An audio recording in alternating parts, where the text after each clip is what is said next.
একজন জনপ্রিয় বুদ্ধিজীবী ওনার একটা কথা নিয়ে আজকে ট্রল হচ্ছে এবং এটা খুব স্বাভাবিক কারণে হচ্ছে। উনি বলছেন ঢাকা বিশ্ববিদ্যালয় ছিল পবিত্র জায়গায়, ঢাকা বিশ্ববিদ্যালয়ে তিনি আর যাবেন না। কেন যাবেন না? কারণ এখানকার ছেলে মেয়েদের দিকে তাকালেই তার মনে হবে যে এরা রাজাকার।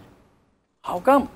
আপনি বুদ্ধিজীবী, আপনার প্রথম কাজ হবে এই ছেলে মেয়েদের সাথে বসা চায়ের টেবিলে জানবার চেষ্টা করা। কেন তুমি বললে এই আন্দোলনে একটি বিষয় কি খেয়াল করা উচিত ছিল না? যারা অংশ নিচ্ছেন তারা কিন্তু কেউই খুব বয়স্ক প্রাজ্ঞ একটা জায়গা থেকে এসেছেন তা না, তাদের বয়সটা তো একটু কম, ভুল বুঝাবুঝি জায়গা তাদের থাকতে পারে। এদের সমস্যাটা একটা জায়গায় সেক্ষেত্রে তাদের সঙ্গে কথা, তাদের সঙ্গে বোঝানো ব্যাপারে প্রক্রিয়াতে এই ব্যাপারগুলি কি থাকা জরুরি ছিল না?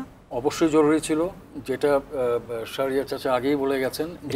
যেটা আমাদের যে আপনার হচ্ছে, আমি বলবো যে মুক্তিযুদ্ধের পক্ষের যে বুদ্ধিজীবী যারা এখানে কাজ করেছেন, দেখেন এক সময় আনিসুজ্জামান স্যার ছিলেন, কবির চৌধুরী ছিলেন, বহু লোকেরা ছিলেন, হুমায়ুন আজাদ ছিলেন, আহমেদ ছফা ছিলেন, যার যেই রকম রাজনৈতিক মতাদর্শই ছিল তারা মুক্তিযুদ্ধের ব্যাপারে কখনো আপোষ করেননি।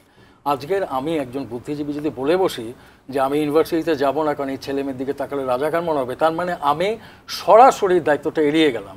এটা তো আমি বুঝতে পারছি যে ছেলেটার মেয়েটার মুখে এই বুলিটা তুলে দিচ্ছে কিছু শক্তি, তো সেইটাকে আমার বুঝতে হবে শক্তিটা কারা। দ্বিতীয়ত সেই ছেলেকে মেয়েটাকে বোঝাতে হবে, যেটা উনি বললেন যে তোমার মুক্তিযুদ্ধের ইতিহাসটা এত আলোকিত একটা ইতিহাস যে তুমি কোনোভাবে, যত ক্ষোভই আসুক, তুমি কোনোভাবে মুখে বলতে পারো না যে আমি রাজাকার, তুমি রাজাকার।